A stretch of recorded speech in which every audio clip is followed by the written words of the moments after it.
हनुमान 3 दिन में आते, बहुत ज़्यादा प्रसन्न, शनिवार मंगलवार रविवार, क्योंकि रविवार उनके गुरुदेव का दिन है, जो सूर्य भगवान को अर्घ देते हैं, हनुमान जी उनके ऊपर बहुत प्रसन्न होते हैं। आइए कुछ ऐसी ही चर्चा मैं आपसे करने के लिए जा रहा हूँ। हनुमंत लाल जी को आज क्या कह दिया, कहा जामवंत जी कहते हैं, कही रीछ पद सुन हनुमाना, काच प्रसाद रहु बलवाना। तुम चुप क्यों हो? तुम्हें पता नहीं है कि तुम्हारा अवतार ही प्रभु राम के लिए हुआ है। राम काज लग तब अवतारा। और जैसे ये कहा कि तुम्हारा अवतार राम के लिए हुआ है, उसी समय हनुमान जी ने एक जयकारा लगाया, कहा जय श्री राम। जय श्री राम की आवाज करते हुए बजरंगबली हनुमत लाल जी महाराज खड़े हो गए और क्या कहने लगे। हनुमान जी कहने लगे जामवंत जी को कि ये बताइए, कबसेन संग संहार निश्चर राम सीता यानी है, त्रिलोक पावन सुरमन नारदाद बखानी है। कहा कि मुझे ये बताइए कि मुझे क्या करना है। जामवंत जी को हनुमान कहने लगे, आप कहें तो सीता माई को पीठ पर बिठाकर राम जी के चरणों में ला करके उतार दूं, और आप कहो तो पूरी लंका को उखाड़ करके मैं समुद्र में जाकर के डुबा दूं, और आप कहो तो रावण को इतना मारो रावण के लिए रोने वाले भी जिंदे न रहें। आप बताइए कि मुझे 3 में से कौन सा काम करना है, या तीनों के तीनों करने हैं। आप मुझे बताइए, आप कहें तो लंका को उखाड़ करके समुद्र में डुबा दूं, आप कहो तो रावण को मार दूं, उसके लिए कोई रोने वाला ना रहे, और यदि आप कहें तो सीता माई को पीठ पर बिठाकर राम जी के चरणों में ला करके उतार दूं। मुझे 3 में से कौन सा करना है, मेरे लिए आज्ञा दीजिए। तब जामवंत जी ने कहा, तुम चौपट करके ही छोड़ोगे, 1.5 बुलंदा आगे बोलते हो। तीनों में से एक भी तुम्हें नहीं करना, ना तो लंका को उखाड़ना है, और ना तुम्हें राक्षस मारने हैं।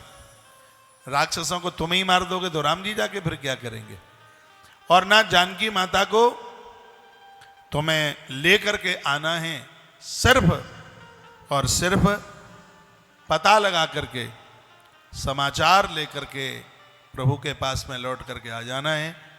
हनुमान रामादल का वह भगत है जो कोई न कर सके, वह बजरंगबली श्री हनुमंत लाल जी करते हैं। और हनुमान जी का सहयोग जिसने ले लिया, सुग्रीव का जीवन बन गया हनुमान जी की वजह से। और हनुमान तो वो हैं जो एक न एक दिन आपके इष्ट से आपको मिला देते हैं, चाहे आप शंकर के भक्त हैं, चाहे आप राम जी के भक्त हैं, चाहे आप कन्हैया के भक्त हैं। हनुमान वो हैं। और वृंदावन में कृष्ण के अनुयायी लोग रहते हैं, और वहां भी हनुमान जी अपना काम कर रहे हैं। सिंह पौर हनुमान जी बन के बैठे हैं। कभी आप वृंदावन में जाएं तो इन हनुमान जी का दर्शन जरूर करना। इस जगह पर मुझे अपने विद्यार्थी काल में 1.5 महीना रहने का सौभाग्य मिला। भैया कोई प्यासा नहीं, आप बैठिए, डिस्टर्ब हो रहा है कथा में, आप बैठिए। पानी पिएंगे आप? है ना, पीऊंगा ना पीने दूंगा, बैठे रहो आराम से।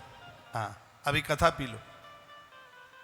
सिंहपौर हनुमान जी, इनके बगल में गोविंद देव जी का मंदिर है। ये कैसे प्रकट हुए? गोविंद देव जी का मंदिर है जिसके ऊपर दिया जलता था तो उसकी रोशनी दिल्ली तक पहुंचती। रंगजी मंदिर के सामने गोविंद देव जी का मंदिर, बहुत ऊंचा था यह मंदिर। औरंगजेब को पता लगा कि हिंदुओं का एक इतना बड़ा मंदिर है वृंदावन में जिसकी रोशनी दिल्ली तक आती है, और ये खुद अपने अनुयायियों को लेकर के वह गया, और इसने मंदिर की गुम्मटें उतारना शुरू कर दिया, मंजिलें उतारना शुरू कर दिया। महात्मा लोग रो रहे थे। महात्माओं ने कहा कि हनुमान जी महाराज, क्या आप अयोध्या के लोगों की रक्षा करेंगे? क्या आप यहां रक्षा नहीं करोगे तो धरती फाड़ करके आज बंदर बंदर प्रकट हो गए। और इतना उसको खदेड़ा कि औरंगजेब स्थान छोड़ करके भागा, और उसी स्थान पर देखते देखते सभी साधुओं ने देखा, थोड़ी ही देर में भगवान बजरंगबली हनुमंतलाल जी एक पत्थर की प्रतिमा के रूप में प्रकट हो गए। और वो सिंह पौर हनुमान जी आज भी श्री वृंदावन, जितने भी वहां कन्हैया के साधक लोग हैं, उन्हें हनुमान जी का अनुभव होता है, और हनुमान जी ने उन्हें भगवान गोविंद का दर्शन कराया है। आप किसी भी देवी देवता के भक्त क्यों नहीं हो, उनकी शरण में हो, तो एक दिन हनुमान आपको आपके भगवान से मिला देंगे, पक्का है। सुग्रीव के ऊपर बड़ी कृपा करी उन्होंने। सुग्रीव तो बड़ा डरपोक भगत है, लेकिन उसमें एक योग्यता है, उसने संत हनुमान कि चरण नहीं छोड़े। जीवन में जो छूटे तो छूट जाए, लेकिन जीवन में महापुरुषों को मन छोड़ना, माता पिता को मन छोड़ना, हमने ग्रंथों में पढ़ा है, इससे बड़ा भगवान नहीं। तरक्की दिन दूनी रात्रि चौगने के रूप में होगी। माता पिता गुरु भगवान ये सब धरती के देवता। लेकिन वर्तमान समय का दुर्भाग्य है कि आज माता पिता बच्चों से भयभीत हैं। बच्चों से माता पिता डरते हैं। माँ बहुत भयभीत होती है, बोल नहीं पाती। इसलिए नहीं बोल पाती कि इतना क्रोध करके, इतना डांट करके बोलता है। और याद रखना, बच्चों की तरफ से जब माता पिता के दुख भरे आंसू जमीन में गिरेंगे, जीवन का भाग्य लोटपोट हो जाएगा। आप माता पिता को निर्भय कीजिए।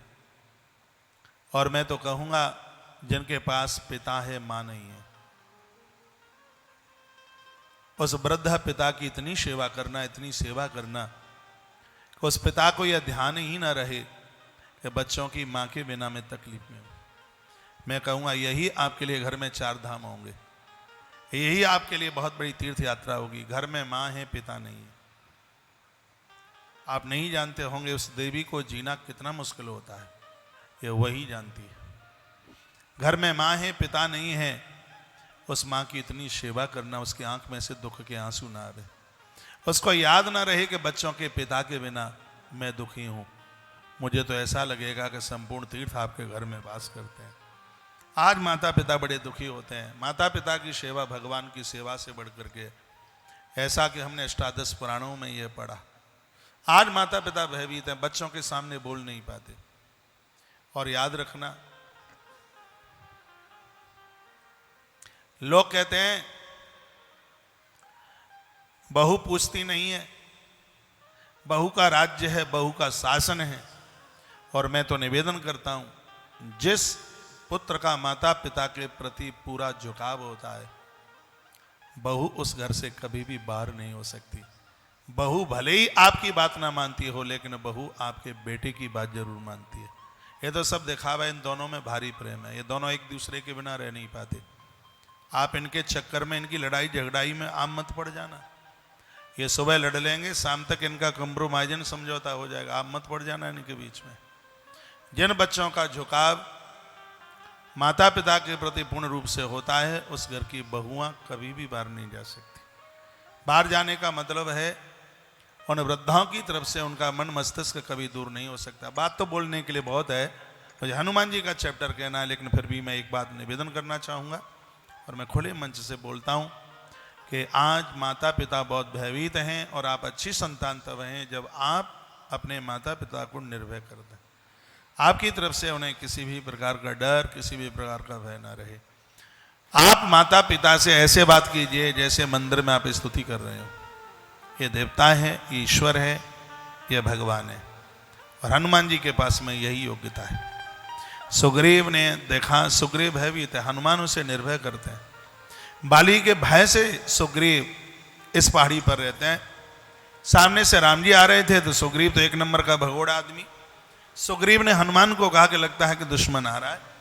हनुमान जी एक ब्राह्मण का भेष बना करके राम जी को सामने पहुंचे। ब्राह्मण ही क्यों? ब्राह्मण एक व्यापक शब्द है। ब्राह्मण के अंदर परिपक्व ब्रह्मत्व है, ईश्वर के प्रति चिंतन है। जब तक ये भावना नहीं होगी, उसके पास चरित्र है, उसके पास साधना, ये चीजें नहीं होंगी तो भगवान को कैसे पहचाना जाएगा। और उसी समय जब बजरंगबली हनुमतलाल जी ब्राह्मण बन करके पहुंचे तो राम जी ने तो सब पहचान ही लिया। और राम जी ने पूछ भी लिया तुम कौन हो, तब हनुमान रो पड़े। हनुमान जी ने कहा मैं पूछूं आप कौन हैं? तो न्याय है, हम संसारी जीव हैं। हनुमान जीव नहीं है, संसारी भगवान है, लेकिन जो विशेष होते हैं वो अपनी महिमा नहीं गाते। सो माया बस फिरे भूलाना, ताते प्रभु में नहीं पहचाना। माया के बसीबुद जीव आपको भूल जाता है, लेकिन आप पूछें कि तुम कौन हो तो भगवान अन्याय हो जाएगा। मैं आपका दास हूं, मैं आपका भगत हूं। राम जी ने हनुमान जी को अपने कंठ से लगा लिया और कहा हनुमान तुम मेरे लिए लक्ष्मण से दूने हो। लक्ष्मण जी का तो मुंह लटक गया। अब सही बात है, कोई 12 साल से लंगोटी धो रहा है और एक बंदर आया और 1 मिनट में उसे दूना बना दिया, तो बुरा तो लगेगा ही। वही तुम्हारा 10 साल से इतनी सेवा कर रहा है, बढ़िया ड्राइवर है, बढ़िया रसोईया है, कोई इतनी तुम्हारे सेवा कार्य में लगाए हैं, और कोई 24 घंटे पहले आया और तुम उसको हाल ही कह दो हमारे यहाँ जितने भी जो लोग काम कर रहे हैं उससे तो आप दूने हैं, आप बहुत बढ़िया, तो उनके तो मुंह लटक जाएगा। हम तो साहब की सेवा 10 साल से कर रहे हैं और हमारे सब नंबर खींच लिए और आने वाले व्यक्ति को सगरे नंबर दे दिए। लखन को यही लगा 12 साल से सेवा हम कर रहे थे और बंदर आया 10 मिनट पहले और ये हमसे दूना भी हो गया, तो लखन को तो अच्छा लगा नहीं। राम जी ने हनुमान को कहा कि तुम कुछ बोलना चाह रहे हो लेकिन तुम कुछ बोल नहीं पा रहे। तो हनुमान जी ने कहा भगवान मेरी आपसे प्रार्थना है, इस पहाड़ के ऊपर सुग्रीव रहते हैं, भगवान आपसे प्रार्थना है कि तेसन नाथ मैत्री की जय, तेसन नाथ मैत्री की जय, दीन जाने तेहि अभय करी जय, दीन जाने तेहि अभय करी जय, तेसन नाथ मैत्री की जय, तेसन नाथ मैत्री की जय, दीन जान अभय करी जय, तेसन नाथ मैत्री की जय, दीन जानते अभय करी जय। भगवान उसके साथ आप मित्रता कर लें और उसको अभय कर दें, निर्भय कर दें उसे। हनुमान जी सबको निर्भय कराते हैं और जीवन का बड़ा आनंद होता है जब व्यक्ति निर्भीक हो जाता है, निर्भय हो जाता है। हाँ, पापों से भय होना चाहिए, लेकिन बहुत लोग इसी में भयभीत हैं, पता नहीं ऐसा हो जाएगा तो क्या होगा, ऐसा होगा तो। लोग तो पूजा में भयभीत होते हैं, पता नहीं चावल उल्टा उल्टा ना चढ़ जाए, हैं, बेलपत्र उल्टा उल्टा ना चढ़ जाए, उल्टा चढ़ जाएगा तो महादेव सीधा कर लेगा, उसको तो बड़ी होशियारी है। अब काहे का टेंशन करते हैं, पता नहीं ऐसे ना हो जाए, ऐसे ना हो जाए, ऐसे ना, ऐसे ही करते रहते हैं, ऐसे ना हो जाए। बहुत भयभीत होता है, बड़ा भय लगता है, बड़ा डर लगता है। आप माताएं तो इतनी सीधी, आप तो छिपकली से डर जाती हैं। निर्भय होकर के जीवन जीने का आनंद कुछ अलग है। हम लोग निर्भय हैं, मरने का डर नहीं है, दिन में चल पड़ते हैं, रात में चल पड़ते हैं, ईश्वर के ऊपर पूरा भरोसा है, बहुत आनंद है। ऐसे आनंद में आप क्यों नहीं जी रहे? कोई टेंशन नहीं है बिल्कुल। ऐसे आनंद का अनुभव कीजिए, ड्यूटी के पक्के बनिए, निर्भय होकर के काम कीजिए। हनुमान जी ने कहा कि उससे मित्रता कर लो, राम जी ने कहा तुम ही हमारे मित्र बन जाओ। हनुमान बोले मित्रता बराबर वाले से की जाती है। जहां आप किसी को अपना रिश्तेदार बना रहे हो तो वो एक दौर मित्रता का ही तो, और क्या है। बेटी आप किसी को दे रहे हैं या बेटी किसी की आप ले रहे हैं, तो आपसे सवाया हो, आपसे 2.5 गुना ना हो। आपसे कमजोर होगा तो भी दिक्कत है और आपसे ज्यादा धनवान होगा तो भी दिक्कत है। आपसे कमजोर होगा तो आप चैन में नहीं रह पाएंगे, आप कहेंगे कि हमारी बबली बहुत परेशानी है, भूखे भिखारी मिल गए हैं, बहुत दिक्कत परेशानी है, यही अंदर से, और आपको बार बार चिंता होगी उसके लिए, बचा बचा करके, और आप जीवन भर आप देते रहेंगे। ऐसे घर में बेटी को देने में भी तो तकलीफ है, इसलिए जहां बेटी देते हैं वहां 9 बातें देखी जाती हैं। एक बहुत नजदीक ना हो, एक बहुत ज्यादा दूर ना हो, कुल खानदान बढ़िया हो, दोनों की उम्र में ज्यादा अंतर न हो, ऐसा हमारे ग्रंथों में वर्णन है। रूप रंग में भी ज्यादा अंतर न हो, ऐसा भी वर्णन है। गोत्र आपस में मिलता न हो, ऐसा भी हमारे ग्रंथों में वर्णन है। 9 बातों का जो वर्णन किया है, आपसे सवाया हो, आपसे अढ़ाई गुना ना हो। ज़्यादा धनवान भी होगा तो उस बेटी को ही परेशान करेंगे, कहेंगे तेरा बाप भिखारी। और नरसी के मायरे में ऐसी तो कथा थी, वो भी आदर नहीं करेंगे, मान नहीं करेंगे, तो आपकी बेटी फूट फूट करके रोएगी। तो ऐसा क्यों किया जाए? वैसा ही देखो ना, जैसे आप कोई ज़्यादा धनवान है तो सोने की दाल खाते हो, मुझे तो नहीं लगता, क्योंकि मैंने तो बड़े बड़े करोड़पतियों को देखा। तो आप ये ना सोच लीजिएगा कि जिनके पास बहुत ज़्यादा धन है तो उनके लिए दाल के दाने सोने के आते हो, ऐसा नहीं है। और आप वर्ग को देखिएगा, आप सबसे पहले पैसा देखते हैं, लेकिन कहा जाता है कि उस परिवार का सबसे पहले धर्म देखिए, उसके बाद में अर्थ देखिए, उसके बाद में उस परिवार का संगठन देखिए, और मोक्ष का अर्थ है संसार के व्यसनों से वो वर मुक्त है कि नहीं, वो देखिए। सबसे पहले वर की धार्मिकता। आज बच्चों के पास धार्मिकता नहीं है, जूते बूट उतारते नहीं है, मंदिर में झुकते नहीं है। मम्मी पापा कभी कहते हैं कि चलो बेटा त्र्यंबकेश्वर दर्शन करा के ले आ, तो मम्मी पापा चले जाते हैं दर्शन करने के लिए, लेकिन वो गाड़ी की सीट पर पाँव फैलाकर मोबाइल में ही कुटर कुटर करता रहता है, उसको श्रद्धा ही नहीं है। और जब श्रद्धा न होगी,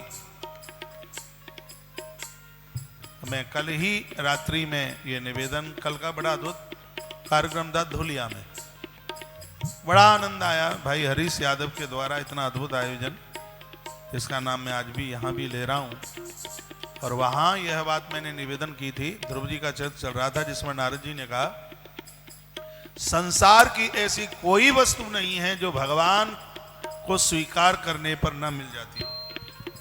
ऐसी कोई धरती की कोई चीज नहीं है जो परमात्मा को स्वीकार करके न मिलती हो। परमात्मा की कृपा से वो वस्तु टिकाऊ होती है। तो जब अपनी बेटी जहां आप दे रहे हैं तो ये तो देखिए कि बच्चा धार्मिक है कि नहीं, पारमार्थिक है कि नहीं। और उसके तत्पश्चात जब तक वो पापा की संपत्ति के ऊपर, पापा कमाता है तब खर्चा चलता है, उसे बेटी नहीं, वो खुद कमाने वाला हो, किसी के ऊपर डिपेंड ना हो, ये उसके अंदर दूसरा गुण लक्षण देखा जाता। तीसरा है धर्म अर्थ काम, परिवार से मिलकर के रहता है कि नहीं। वर का परिवार के साथ मिलना बहुत ज्यादा जरूरी होता है। जो बच्चे परिवार के साथ मिलकर के रहते हैं वो बच्चे बिगड़ते नहीं, ये असर होता है। लेकिन आज की बहुत बड़ी विडंबना है, आज संबंध वहीं किया जाता है जहां सास ससुर न हो, अकेला रहता हो, तो फिर तो मालकिन हमारी बेटी होगी सब प्रकार से, ऐसा ही प्राय देखा जाता है। एक कोई बाप गया बेटी की सगाई के लिए, उसने वहीं से फोन किया, घर बहुत बढ़िया है लेकिन सास नहीं है। तो इधर से घरवाली ने कहा कि मेरे बाप ने क्या देखा तुम जैसा भुद्दू। का क्या हो गया? अरे मुझे पूछते हो, जिस घर में सास नहीं है अभी तक तो संबंध पक्का हो जाना चाहिए था। 16 आना की तो मालकिन हमारी बेटी होगी, लेकिन हमारे ग्रंथों में लिखा है कि बेटी के पुण्यों में कमी होती है तब उसको सास ससुर नहीं मिलते। पुण्यवानों को ही तो सास ससुर की सेवा मिलती है। तो धर्म देखिए, उस परिवार का धन देखिए, मिलीजुली फैमिली संगठन देखिए, और परिवार व्यसनों से मुक्त है कि नहीं। बेटा शराब नहीं पीता, यदि उसका बाप शराब पीता है तो भी दिक्कत है, तो भी परेशान है। ये सब चीजें देखने की जरूरत होती है। 23 नाथ मैत्री कीजिए। राम जी ने हनुमान जी को कहा कि सुग्रीव से मित्रता करा रहे हो, आप ही हमारे मित्र बन जाओ। तो हनुमान बोले प्रभु मैं तो आपका दास हूं और मुझे दास ही बना रहने दीजिए, मित्रता तो बराबर वाले से की जाती है। राम जी ने मुस्कुरा करके पूछ लिया कि हमारी और सुग्रीव की कैसे बराबरी है। हनुमान जी ने कहा आप भी घर छोड़ करके आए हैं, ये भी बेचारा धक्का खा के आया है, इसकी भी पत्नी का हरण हुआ है और आपकी भी गृहिणी का हरण हुआ है। इसकी आंख में आंसू है और आपकी भी आंख में आंसू है। ये भी घर से बाहर रह रहा है, तुम भी घर से बाहर हो। ये भी जंगल में रह रहा है, आप भी वन में जंगल में खड़े हैं, तो बिल्कुल एक जैसे ही लग रहे हैं।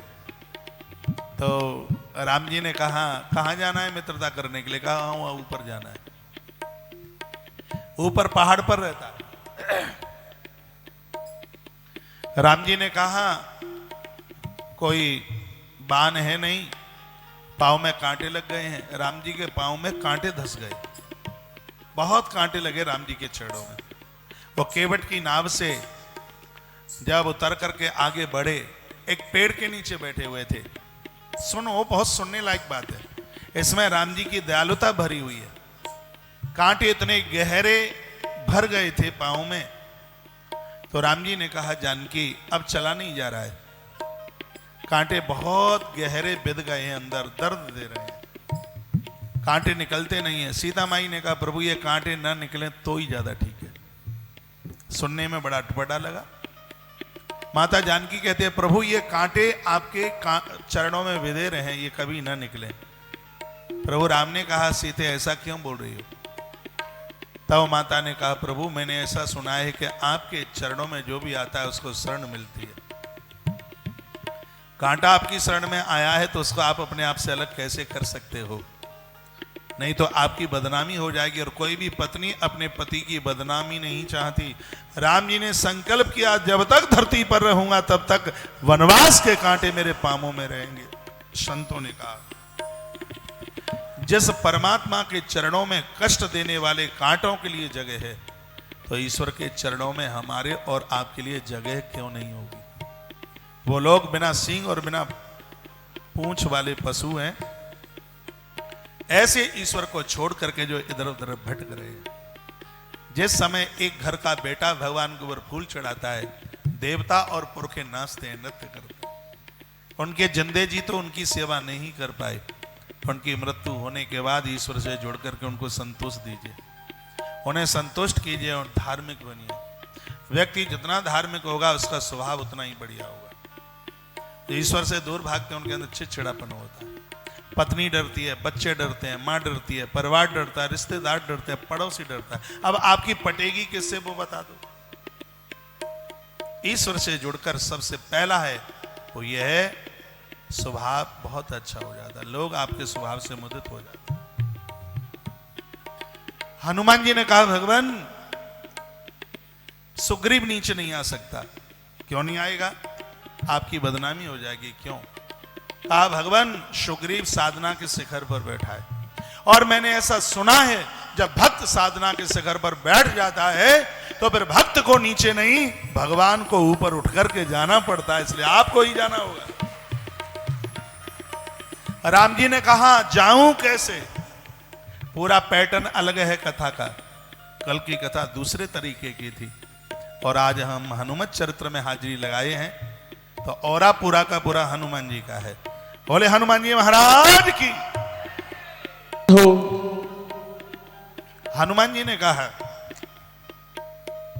प्रभु वाहन है। राम जी ने इधर उधर देखा, कहीं कोई घोड़ा तो नहीं खड़ा है। कहा, कहाँ है वाहन? हनुमान जी ने कहा, प्रभु हम सरकार आपके वाहन ही तो हैं, मेरे कंधे पर बैठिए। एक कंधे पर राम जी को बिठाया और एक कंधे पर लखनलाल को हनुमान जी ने बिठाया। हनुमान जी राम जी को बोले, प्रभु एक चरण मेरी छाती से लगा दो और एक चरण मेरी पीठ से लगा दो। राम जी ने कहा, ये नहीं मैं समझ पाया, क्यों? हनुमान जी ने कहा, भगवान छाती पर है अभिमान और पीठ पर है पाप। आपका चरण छाती से लगेगा तो अहंकार समाप्त हो जाएगा, और पीठ पर चरण लगेगा तो मेरे जीवन के अपराध समाप्त हो जाएंगे। राम लक्ष्मण को कंधे पर हनुमान जी ने बिठाया और इतनी जोर से जयकारा लगाया, कहा, जय श्री राम।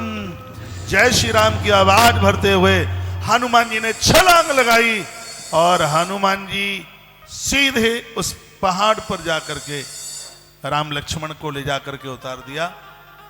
लखनलाल ने राम जी के चरणों में लंबे लेट करके प्रणाम किया। राम जी ने सोचा विचार किया, रोज सुबह प्रणाम करता था, रात को सोते समय प्रणाम करता था, लेकिन आज ये 4:15 बजे कैसे प्रणाम कर रहा है? तो राम जी ने पूछ ही लिया, लक्ष्मण क्या बात है? राम जी को लगा शायद हनुमान जी ने कहीं पटका नहीं है, निर्विघ्न रूप से हैप्पी जर्नी ठीक से हो गई है, शायद इस खुशी में इसने प्रणाम किया है। तो राम जी ने पूछ लिया कि लक्ष्मण इस समय प्रणाम कैसे? लखनलाल ने कहा, प्रभु मुझे आप क्षमा कर दें, मुझे आप माफ कर दें। जब हनुमान को आपने कहा, तेई मम लक्ष्मण ते दूना, तुम मेरे लिए लक्ष्मण से दूने हो, तो उस समय मुझे अच्छा नहीं लगा। मुझे लगा इतने लंबे समय से प्रभु की मैं सेवा में था और भगवान ने आने वाले के बंदर को मेरी जगह दे दी, मुझे अच्छा नहीं लगा। लेकिन भगवान अब मुझे समझ में आया है, हनुमान मुझसे दूना नहीं, हनुमान तो मुझसे अनंत गुना है, हनुमान मुझसे अनंत गुना है। राम जी ने कहा, लक्ष्मण भैया ऐसा कैसे बोल रहे हो? तब लखनलाल ने कहा, भगवान यह मुझे पता है, पूरी धरती का वजन मैं शेष हूं, मेरे सिर के ऊपर है, और मेरा वजन आपके कंधों के ऊपर है, और आपका वजन हनुमान के कंधों के ऊपर है। तो ये दूना कहाँ है? ये तो अपने आप में अनंत गुना है, अनंत गुना है। और उस समय लखनलाल ने कहा था, हे प्रभु, आज मुझे ऐसा लग रहा है हमारे जितने भी काम बनेंगे वो बजरंगबली हनुमान के द्वारा बनेंगे। ये तो उससे पहले लक्ष्मण ने कह दिया, जब अभी जानकी की खोज के लिए कहीं किसी भी प्रकार की कोई मीटिंग नहीं है, कहीं किसी भी प्रकार की कोई बात नहीं है, तभी लखनलाल ने कह दिया हनुमान जी के द्वारा हमारे सभी काम बनेंगे। मैं निवेदन करना चाहूंगा कि हनुमान जी के द्वारा राम जी के काम बनते हैं, तो हनुमान जी के द्वारा हमारे और आपके काम क्यों नहीं बनेंगे? रामायण की एक ऐसी कथा है, लक्ष्मण को शक्ति लगी, सबके आंख में आंसू।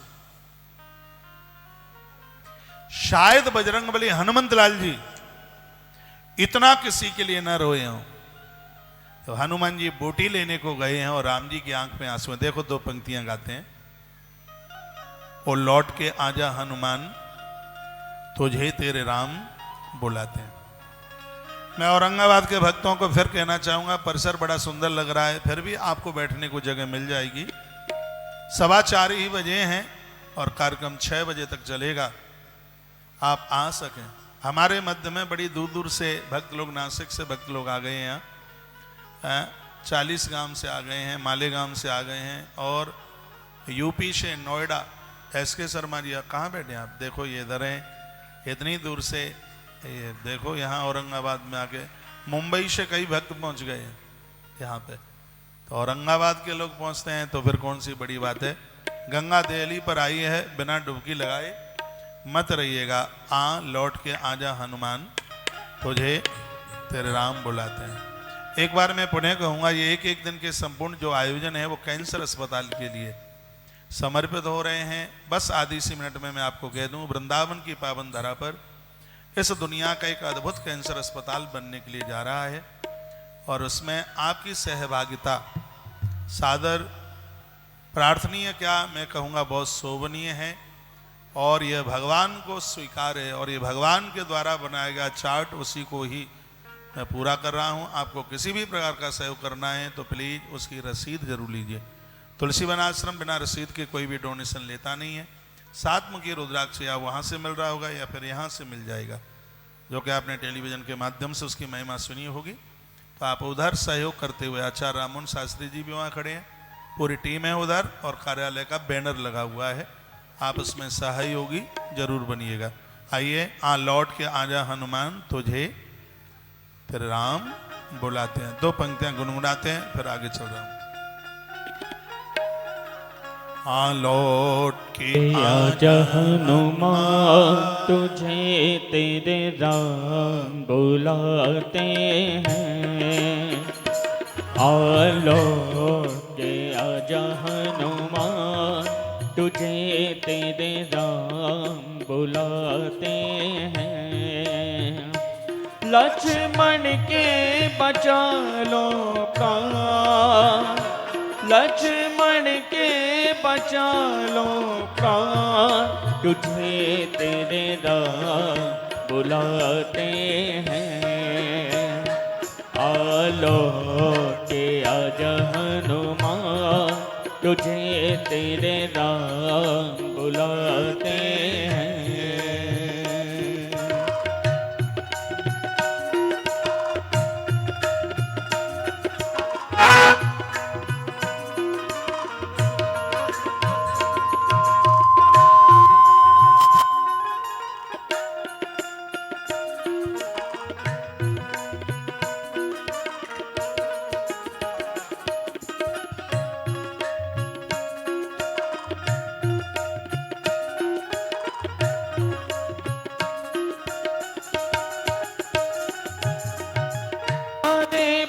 पर सुतला दे संजीवन, क्यों न अब तक आए।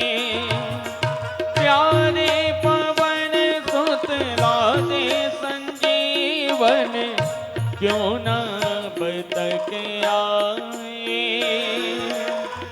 रो रो कर मैं तुझको पुकारूं, रो रो कर मैं तुझको पुकारूं। नर बानर को मैं लाए, चाहूं ओ दिखे वीरा,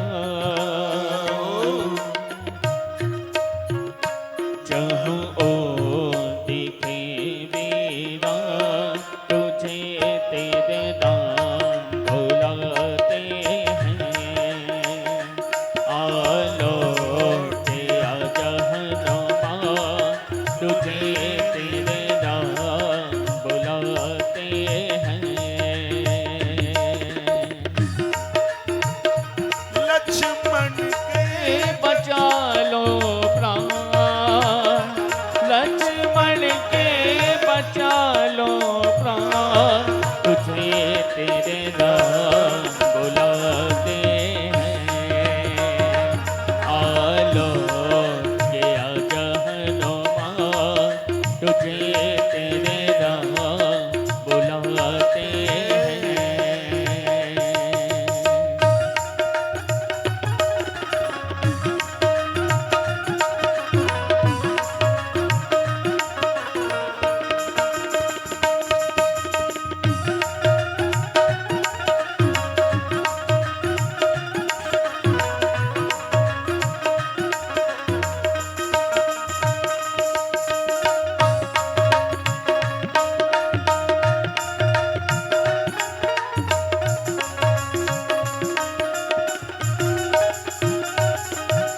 धरती पे मेरी आँखों का तारा, घायल अवस्था में सोता।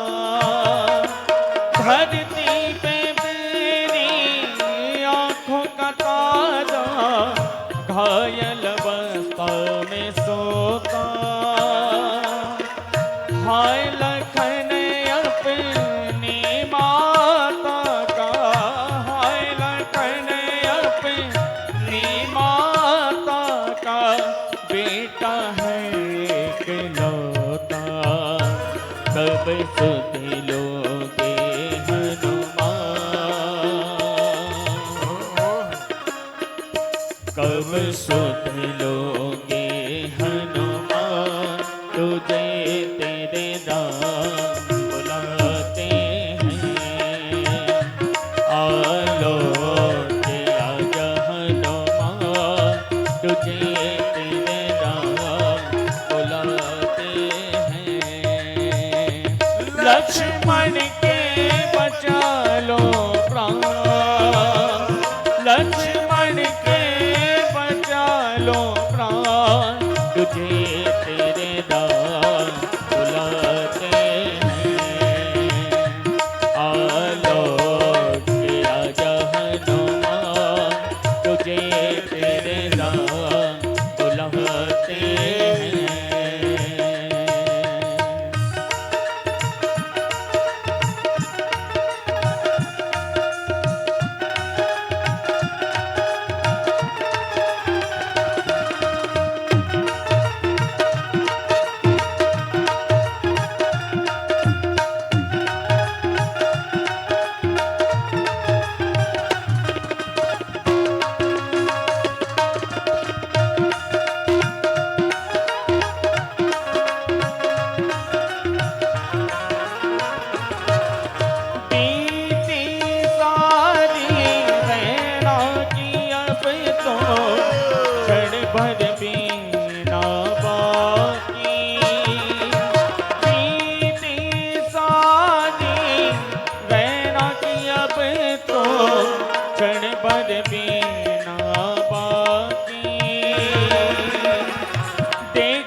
राह तुम्हारी बैर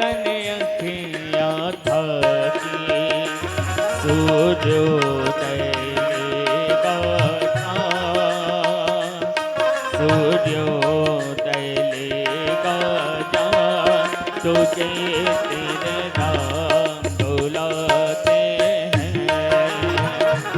आलोक गया जहनुमान, तुझे तेरे राम बुलाते हैं। लक्ष्मण के बचा लो प्राण, लक्ष्मण के बचा लो प्राण, तुझे तेरे राम बुलाते हैं। आलोक गया जहनुमान, तुझे तेरे राम बुलाते हैं।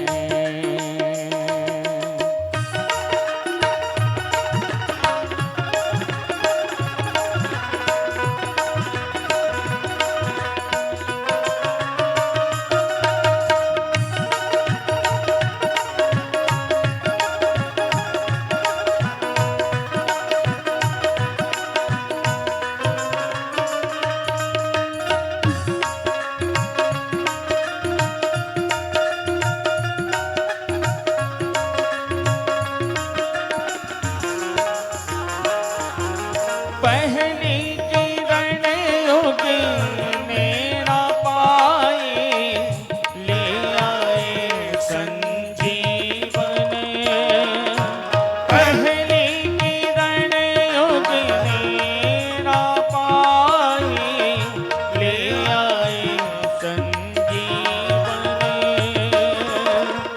मूर्छा दूर करी लक्ष्मण की, मूर्छा दूर करी लक्ष्मण की, तन कर दीना कंचने, बजरंग तुम्ही बलवान, बजरंग तुम्ही बलवान, तुझे तेरे राम बुलाते हैं।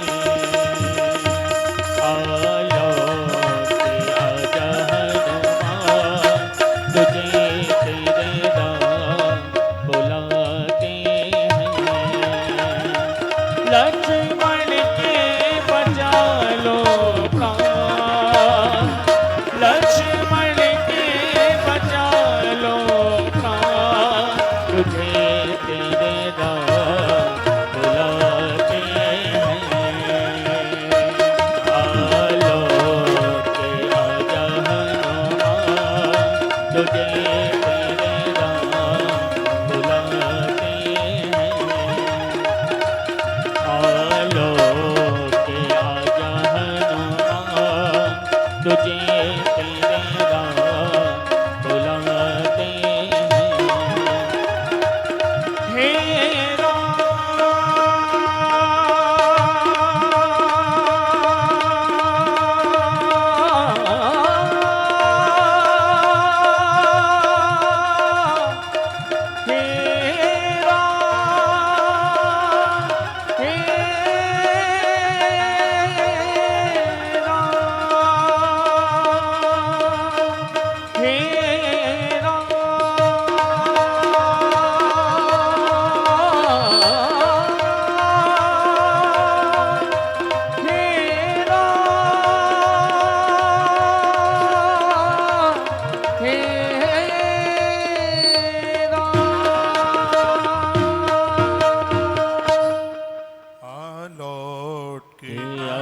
हनुमान, तुझे तेरे राम बुलाते हैं। लक्ष्मण के बचा लो प्राण, लक्ष्मण के बचा लो प्राण, तुझे तेरे राम बुलाते हैं। लौट के आजा हनुमान, तुझे तेरे राम बुलाते हैं। बोलिए श्री हनुमान जी महाराज की जय हो। व्यक्ति को ऐसा जीवन जिए जहां भी रहे उसके न होने के बाद उसकी कमी का एहसास होगा। आपने सरकार की 40 वर्ष नौकरी करी और मान लिया जाए रिटायरमेंट के बाद में और ऑफिस में आपकी याद ना आवे तो लगता है कि 40 साल तनख्वाह ऐसे ही लेते रहे।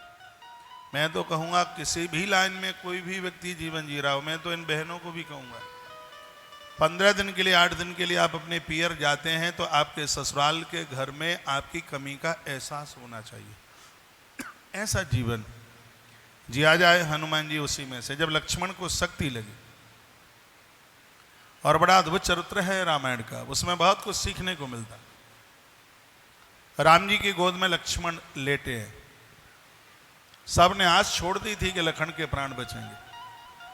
जामवंत जी ने कहा था कि प्रभु इस लंका में एक ऐसा वेद रहता है जो अमृत लोगों को जीवन दान दे देता, जिंदा कर देता, कौन जाए लंका में। किसी की हिम्मत नहीं थी। हनुमान जी जय श्री राम की आवाज भरते हुए लंका में प्रवेश कर गए और भवन के सहित वैद सुखैन का उन्होंने मकान ही उखाड़ लिया, राम जी के सामने ला करके उतार दिया। वैद सुखैन आंख मीड़ता हुआ खड़ा हुआ, राम जी को देखा, उसको लगा ये तो दुश्मन के खेमे में कैसे आ गया। प्रभु श्री राम जी ने कहा कि हमारा रघुवंश आपका ऋणी रहेगा, मेरे भैया के प्राण कैसे भी आ जाए। हे वैदराज, आप कुछ ऐसी औषधि दे दें, आप कुछ ऐसा कर दें। उस वैद्य ने विचार किया अगर रावण मेरा मालिक है और मालिक के साथ यह नमक हरामी हो जाएगी, क्यों ना मैं कुछ ऐसा बता दूं जो संभव ही नहीं है। और कहने लगा कि सूर्य उदित होने से पहले यदि द्रोणागिरी पहाड़ से बूटी संजीवनी आ जाए तो उस संजीवनी के द्वारा तुम्हारे भाई के प्राण बच सकते हैं, नहीं तो फिर आप अपने भ्राता को भूल जाइए। सन्नाटा छा गया था राम जी के खेमे में। राम जी ने एक एक करके बहुतों से पूछा। नासिक में भी इस प्रसंग की मैं थोड़ी चर्चा कर रहा था, यह मुझे रामायण का बहुत अच्छा प्रसंग लगता है। राम जी ने सबको पूछा, दुबेद बिकटास ये बड़े भारी बंदर थे, लेकिन सबने कहा, किसी ने कहा 1.5 साल, किसी ने कहा 3 साल लगेगी संजीवनी लाने में। ऐसे अंगद वहां थे जिन्होंने जरूर कहा कि मैं 90 दिन यानी 3 महीने में संजीवनी लेके आ जाऊंगा, लेकिन संजीवनी तो प्रातः सूर्य उदित होने से पहले चाहिए। कोई तैयार नहीं था। राम जी की तरफ हनुमान जी सामने बैठे ही थे तो राम जी की निगाह हनुमान के ऊपर पड़ी। हनुमान को देखते ही राम की आंखें फिर भर आई और रो पड़े। कहा, हनुमान, मुझे लगता है कि तेरे बिना लक्ष्मण के प्राण बचेंगे नहीं। हनुमान, क्या ये काम तुम नहीं करोगे? तो हनुमान जी ने जो एक बात कही वो बड़ी अद्भुत थी। हनुमान जी ने कहा, भगवान जिसके ऊपर आशीर्वाद आपका होगा तो मैं क्या, उसको तो कोई भी कर देगा। ये निराभिमान है हनुमान का। हनुमान का अर्थ ही है जिसने अपने मान का हनन किया है, उसको हनुमान कहते हैं। हनुमान जी ने अपने मान का हनन किया। पूरे रामादल में कोई न कोई पद ये सब लिए हुए हैं। अंगद के पास में युवराज पद है, सुग्रीव के पास पद है, बिना पद के नेता तो सिर्फ बजरंगबली हनुमंत लाल जी हैं जिनके पास कोई पद ही नहीं है, जिनके पास, जिन्होंने अपने मान का हनन किया है। ऐसे हनुमान, हनुमान कहते हैं प्रभु जिसके ऊपर कृपा आपकी हो, जिसके सिर के ऊपर हाथ आपका हो, ये कार्य तो वही कर देगा। प्रभु श्री राम जी ने कहा, तो हनुमान ये बता दो, ये संजीवनी तुम कितनी समय में लेकर के आ जाओगे? हनुमान खड़े हो गए, क्योंकि जब बड़ों से बात की जाती है, जवाब दिया जाता है तो बैठ के नहीं, खड़े होकर के ही दिया जाता है। यही सभ्यता है। हनुमान जी बैठे थे और वो खड़े हो गए, भगवान को प्रणाम किया। कहा, प्रभु मुझे आप क्षमा करें, मैं अभिमान के साथ नहीं, मैं आपकी कृपा के भरोसे बात बोल रहा हूं। आपने मुझे पूछा है कि संजीवनी लाने में मुझे कितना समय लगेगा। तो भगवान एक बहुत बड़े भट्टी पर चढ़ाया गया बहुत बड़ा कड़ावा, सुनिए, कड़ावे में खौलता हुआ तेल, और उस खौलते हुए तेल में डाला गया राई का सरसों का दाना। भगवान खौलते हुए तेल में सरसों के दाने को चटकने में देर लग सकती है, तुम्हारे पुत्र हनुमान को संजीवनी लाने में उतनी भी देर नहीं लगेगी। हनुमान जी ने कहा, भगवान सूर्य तो तब निकलेगा जब सूर्य देवता को मैं बाहर रहने दूंगा, आपके चरणों की सौगान स्वर को उठा करके मैं अपने मुख में रखूंगा। और मैंने सुना है कि अमृत चंद्रमा के पास है, चंद्रमा को गीले वस्त्र की तरह है उसको निचोड़ कर और अमृत लखन के मुख में डालूंगा और उस मौत को इतना मारूंगा कि मौत के लिए भी कोई रोने वाला नहीं रहेगा। और प्रभु मैं ऐसा न कर पाया तो मैं राम दूध का लाने का अधिकारी नहीं। मां अंजनी के दूध की सौगंध, आप मुझे आदेश दे दीजिए, बस मैं आपके आदेश का इंतजार कर रहा हूं। और हनुमान जी के सिर के ऊपर राम जी ने हाथ रखा, बजरंगबली ने एक आवाज लगाई, जय श्री राम। जय श्री राम की आवाज भरते हुए हनुमान जी दौड़े, उछाल भरी अंबर आकाश को छुआ हनुमान जी ने। संजीवनी कौन सी पहचान करें, उन्होंने पूरा पहाड़ ही उखाड़ लिया। हाथ के ऊपर हनुमान पहाड़ लेके अवध के ऊपर से निकले। आधी रात्रि का समय था और श्री भरतलाल जी अवध की रक्षा में रोज की तरह थे। और उस समय भरतलाल जी ने एक बाण का प्रहार कर दिया जो हनुमान जी के चरण में लगा। हनुमान जी से गलती हो गई एक छोटी सी। क्या? ऐसा बताते हैं किसी तीर्थ में प्रवेश करें तो उस तीर्थ की धरती को वंदन होना चाहिए, प्रणाम होना चाहिए। तीर्थ को छोड़ें तो उसको प्रणाम करके छोड़ें। हनुमान जी अयोध्या जैसे तीर्थ के ऊपर से उड़ रहे थे और वह इतनी जल्दी में थे, उन्होंने सोचा ही नहीं कि अवध है और वह प्रणाम करना भूल गए। उसी समय भरत ने बाण का प्रहार कर दिया, हनुमान जी नीचे गिरे और राम राम कह करके हनुमान मूर्छित हो गए। श्री भरत जी ने जब ये आवाज सुनी राम जी की तो दौड़ करके आए तो देखा वहां तो एक कपि मूर्छित पड़ा है। बड़ा जोर लगाया भरतलाल जी ने, लेकिन हनुमान जी होश में आते नहीं है। भरत की आंखों में इतना आंसू आया और भरत ने कहा, यदि तुम रामदूत हो तो तुम्हें प्रभु राम जी के चरणों की सौगंध है, कपि तुम होश में आ जाओ। इतना कहा, हनुमान जी होश में आ गए।